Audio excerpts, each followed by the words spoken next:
First of all, everyone, thank you for joining. I appreciate your interest in this info session. This is very important. The legal landscape is changing and we are part of it, right? We don't know where, everything will end up, but I think it's pretty exciting that we're part of this. Okay, so moving on, I created a little presentation just to walk us through it. There is a group called the California Paraprofessionals Working Group that was created by the State Bar of California through the Board of Trustees. And they have asked this working group to create a position of a paraprofessional who will be able to provide legal advice and in some instances, even represent parties in court within the practice area in which they are licensed to. For no reason will a paraprofessional be allowed to represent parties in jury trials. Okay, that was one of the exclusions. Well, how do we get to this point where they're saying, let's give the ability to non-lawyers to give legal advice, to represent clients? That is a big difference from what has been allowed from many years before till today, for us to just even be considering the proposals and recommendations. Well, it all started from many, many years ago, right? But now what really prompted this whole moving forward of this difference in viewpoints is this 2019 California Justice Gap study that was created. And, the State Bar did a survey of Californians and they identified that there is a justice gap problem. So basically there are approximately 85% of people representing themselves at the courthouse and they don't have adequate legal representation to help them with their basic legal challenges. What the report identified that this is not an issue just for poor people or for those that are low income, but actually even within the middle class, right? People are not earning enough to be able to pay the high salaries or hourly rates of attorneys. Also, this report identified that there's not enough volunteer hours and pro bono work that can be done to meet the needs. So based on the findings of this report, the Board of Trustees of the State Bar of California created the California Paraprofessional Working Group, CPPWG for short.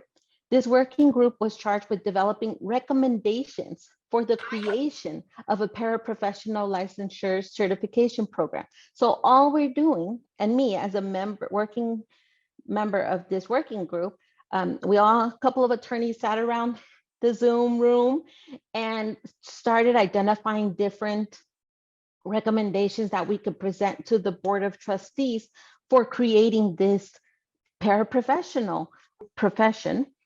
And let's go into more detail. So the specific directions that our group was asked to come up with is balance the goals of the State Bar, the part where they're supposed to ensure public protection and increase access to legal services. With that in mind, come up with eligibility requirements, come up with a selection of practice areas for inclusion in the program, come up with what are the types of tasks that these paraprofessionals are going to be able to do, what are the practice areas, family law, housing, what will those practice areas be? What is going to be the business requirements? Do they need to have a bond? What's the licensing requirement? Who's going to regulate them? And do we also need to work on increasing awareness about how to seek legal help? And the reason for that last one is because sometimes people didn't even know, is what they found out in the report, that some people didn't even know that they had a legal problem. It was an issue as well. So the working group came up with a couple of recommendations based on hours and hours of meetings, hours and hours of work. The recommendations that were provided in a full report that was submitted to the Board of Trustees in September of 2021 and eventually made available for public comment had various information in there, including what these paraprofessionals could do. And that would be give legal advice in addition to filing a name or gender change, give legal advice regarding assisting with wage and hour claims, give legal advice regarding assisting with unemployment claims, give legal advice regarding simple divorce, create custody agreements, give legal advice surrounding criminal records and an expungement. And then also give legal advice regarding resolving a landlord-tenant dispute, and some more things and tasks and were identified where a paraprofessional would be able to assist in this type of role. And remember, they're just proposals, they're just recommendations, nothing is set in stone. These are subject to change, but pretty much these were the recommendations that came out of that working group. Practice areas. The paraprofessional working group considered family, children in custody, housing, employment, income maintenance, consumer debt, general civil. Right from the start, the working group decided immigration was not going to be one of the practice areas. And although it was considered, unfortunately, estate planning and probate did not make the practice area cut for the first pilot program of the paraprofessional program, but that was considered. And even if it says here family, children in custody, there are some carve outs. There were some limitations on, even though someone's helping out with divorce cases, they may not be allowed to do, let's say, for example, quadros. And all of that information is in the report. So just because it says that this is the subject area, there were some specific exclusions. Another thing that they considered was in-court representation. Members considered following options. Should we allow these paraprofessionals to do full in-court representations, represent their clients in front of a judge? Or should it just be responsive representation, where paraprofessionals are authorized to sit at the counsel table to support and advise their clients, but may only answer direct procedural questions if addressed by the judge? Or is it just in-court support that paraprofessional is going to be able to sit at the table and support and advise their clients, but not respond to questions from the judge? Or is there going to be a clear prohibition on in-court appearances where paraprofessionals are not allowed to sit at counsel table?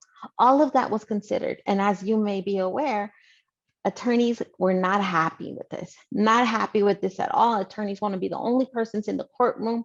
As you know, support personnel are already in the courtroom. They're sitting in the section where the public is to give emotional support. But here during this paraprofessional working group, it was considered, can the paraprofessional do more? And all of this, again, within mind regarding what areas, what tasks, what level of representation, keeping consumer protection in mind, but at the same time giving access to those that need it, access to legal representation and services. Then, as you remember, they had to consider licensing requirements.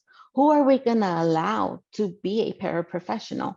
And so eligibility is, a paralegal qualified under Business and Professions Code section 6450, subsection C. Legal document assistance qualified by Business and Professions Code. Again, there's some carve outs there. And then also if someone has a JD or a LLM from an American Bar Association or a California accredited or registered law school, right? At the end of the day, these proposals and recommendations are going to go to the Board of Trustees. And from the Board of Trustees, it's going to go to the Supreme Court. From the Supreme Court, it's going to go to the legislator. And then eventually, if they pass all of those milestones, then this profession would be codified. So as of right now, these are conversations, recommendations, proposals. What kind of training are these paraprofessionals going to have to undergo? If this paraprofessional is going to be able to give legal advice, it was considered how much training does one need to be in a position to give legal advice? And 1,000 hours of experiential training over a minimum of 6 months, 500 hours must be in a practice area in which the paraprofessional will be licensed, must include trauma-informed training. And then testing, there will be a test, subject matter specific testing. There's going to be professional responsibility exam, which is going to be modeled after the attorney exam. And then the moral character of each paraprofessional or proposed applicant, they will be fingerprinted, background checked. They cannot be a disbarred or resigned attorney from, any jurisdiction. And again, a moral character determination will be done. Table 5 of the September report highlights the regulatory requirements. What financial responsibility will be required? $100,000 surety bond, a client security fund was talked about. Also, these paraprofessionals, not only will they have to have initial training, they're going to have to continue that legal education. 36 hours every 3 years minimum, right? 1 hour of trauma-informed practice, 1 hour of practice management running a business. And then rules of professional conduct, the proposed rules, they want the paraprofessional rules to match those of the attorney. And then supportive measures, continuing legal education programs and toolkits to support the paraprofessional practice. They plan to send out client surveys to see if this program is working. They'll have an ethics hotline and give online resources available. Again, consumer protection is what they're having in mind. Annual reporting requirements, they're considering having, fees charged to the clients to be disclosed, and suggestions for additional trainings and resources to support competent legal services. And I know I'm going through this very fast, but the report is available online. Table 11 talked about what are we going to call these paraprofessionals? The paraprofessional, let's say it's a placeholder. The actual title of the profession will not be paraprofessional. They plan to give it a name such as limited licensed legal practitioner, limited legal practitioner, or limited legal advisor. And they took into account, what does that look like when you translate it in Spanish? And they wanted to make sure there was no ambiguity regarding what a paraprofessional is and what an attorney is. So they made sure to take that into account. Also, implementation, the pilot program, the initial implementation, they're going to focus on just a few select practice areas: family, children in custody, housing, collateral criminal, and then the geography. They took into account all of California and try to figure out where's the highest need, where's the most amount of people, where is the representation of Californians. And so they came up with a couple of counties: Alameda, El Dorado, Placer, Sacramento, Santa Clara, and Yuba. And there was a meeting about why these places. So this meeting really is a call for public comment. We want you guys to comment on what your thoughts are regarding the paraprofessional program. They need to hear from you, whether you're for the program, whether you're against the program. They need to hear from you. Now, this, like I mentioned earlier, the report was submitted for public comment, and they did hear from mostly attorneys. And obviously, you know that these attorneys came with their pitchforks and they were not happy about the proposals. Obviously, they cited, there's going to be competition amongst legal services. They said there was a downgrade of the services that were going to be offered to the public. And they were upset that why are paraprofessionals going to be able to give legal advice if they had to pay $150,000 to be able to do the same thing? They're high in debt. So those were the comments. And they didn't hear the state bar didn't hear many comments from the general public members. So we urge you to please let your voice be known. The next meeting is May 19th, and I'll give you more information in a minute. They did hear from a lot of groups that for example, the National Center on Access to Justice. We've heard from people that are supportive of this program, and many other people that are on board with expanding access to justice for those that are being underrepresented in California courts. So if you do decide that you want to make a public comment, what you can do is you raise your virtual hand. The meeting is a public meeting that can be attended by Zoom. The public members can't see each other on camera. No one can see your screen. All general public participants are muted and the Zoom chat feature is off, so you can't type in your comments. All public members can listen. If you just want to come into the Board of Trustees meeting and listen when they're discussing this agenda item, perfect. Show that support in that way. Only if you choose to, you can raise your virtual hand on Zoom and wait to be called and unmuted during the public comment period, which is usually at the beginning of the meetings. And if they take a lunch break, they resume public comment after the lunch break. If you wish to make a public comment, you can say, my name is, for example, I would say, my name is Elizabeth Olvera. I am a registered and bonded LDA out of San Francisco, California. I am in support of the paraprofessional program for these reasons. And then I would list out my reasons or whatever you want to say. Again, you can be in support or not in support, but the state bar and the Board of Trustees need to hear from you.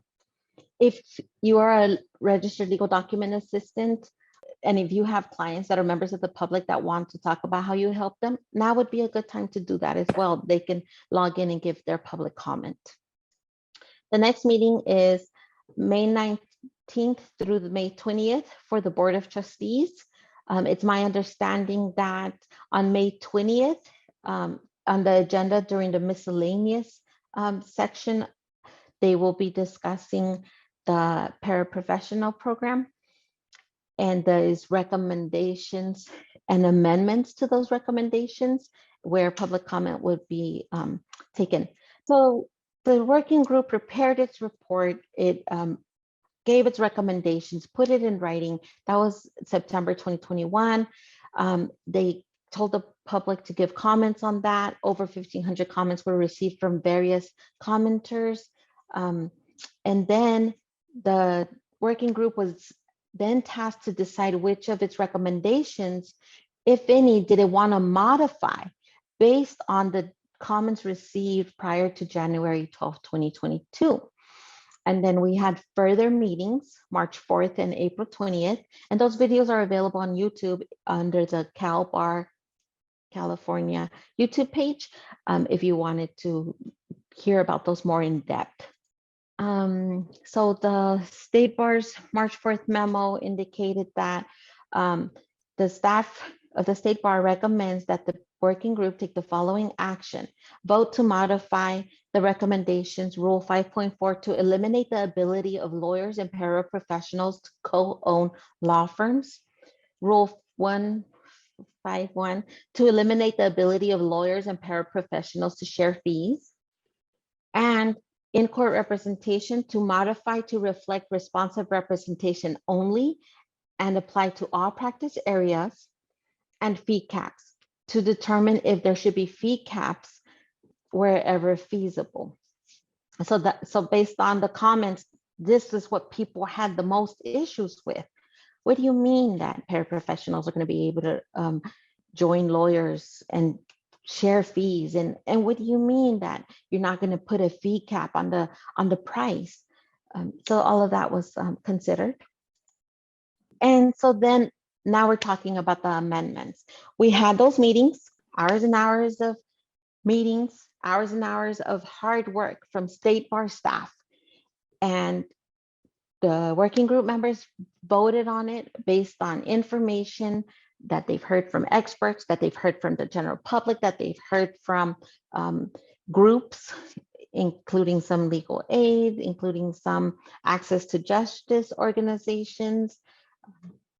And so that's what they're going to talk about on the May 20th meeting regarding, so what's going to happen is the State Bar is going to propose these to the Board of Trustees to take these amendments and clarifications as part of the whole report. The recommended modifications regarding oversight is specify that at least one seat on the proposed paraprofessional licensing and oversight committee must be held by an attorney with experience in the legal services delivery system for low or moderate income Californians. So there's going to be the proposed oversight committee, and they're just saying, look, an attorney needs to be on there, but that attorney needs to have experience working with the kind of people that this program hopes to serve. Also require that disability-related bias be addressed as part of the elimination of bias MCLE requirement. Also, other recommended modifications is regarding the paraprofessional rules of professional conduct. So the proposal is to eliminate the ability of paraprofessionals to own a law firm with attorneys, to require the state bar to develop and make available a sample disclosure form that addresses the following: that what is the scope of the paraprofessional license, the fact that prospective client might need to hire a lawyer, and the fact that there may be other alternative choices available for the prospective client to consider, including but not limited to a free consultation with the lawyer, limited scope services from a lawyer, free services from a self-help center or family law facilitator's office, or potentially free legal services from a local legal aid organization if the prospective client qualifies. That they're also proposing that disclosures say that paraprofessionals' general fee structure and billing methods, and regarding professional liability insurance, whether that paraprofessional is covered or not. Other recommended modifications to that report would be require paraprofessionals to provide contact information for legal service alternatives. One example is to give the name and phone number for maybe the self-help center or some other agency that is able to give legal services, and require the state bar to develop a non-exhaustive referral list of free legal service providers and modest means panels available by county and practice area to facilitate compliance. That the state bar should continue to listen to other agencies providing comments throughout this process. Program funding, there was a discussion held about who is going to fund this program. The comments were very adamant that they didn't want the money for this program to come out of the disciplinary funds. And I might be misstating that the term, but basically they didn't want money that should be used towards attorney discipline to be used for this program, because consumer protection requires that attorneys get disciplined. And then require the state bar to provide full public disclosure of all entities funding the paraprofessional program annually. So they're saying, and because we don't want you to use the money that you have already and you're going to have to go out and get it from somewhere else, we're going to want to know where you got it from, and you need to report that on an annually basis. And finally, require the program evaluation metrics to be developed and finalized by an independent evaluator in advance of program implementation. So basically they're saying, before we do this pilot program, we need to know how is this program going to be evaluated. And so that's one of the recommendations. And then moving on is the immediate next steps of this program implementation is submit a formal proposal for a California paraprofessional program to the California Supreme Court. The formal proposal would be approved by the board prior to submission. Proposal to be submitted to the board at its July or September meeting. And upon Supreme Court authorization, the state bar would submit the program to the legislator for review and approval. So we're looking at 2023 before, all of this, starts happening. That was the initial thought. So pretty much, I know I gave you guys a lot of information. This last amendments, they're agenda items and downloadable, so you can review and read when you go to the web page for the May 19th, May 20th Board of Trustees meeting. And so I got that information from there. Again, this presentation is not to give legal advice. It's just for information only. Thank you for your time.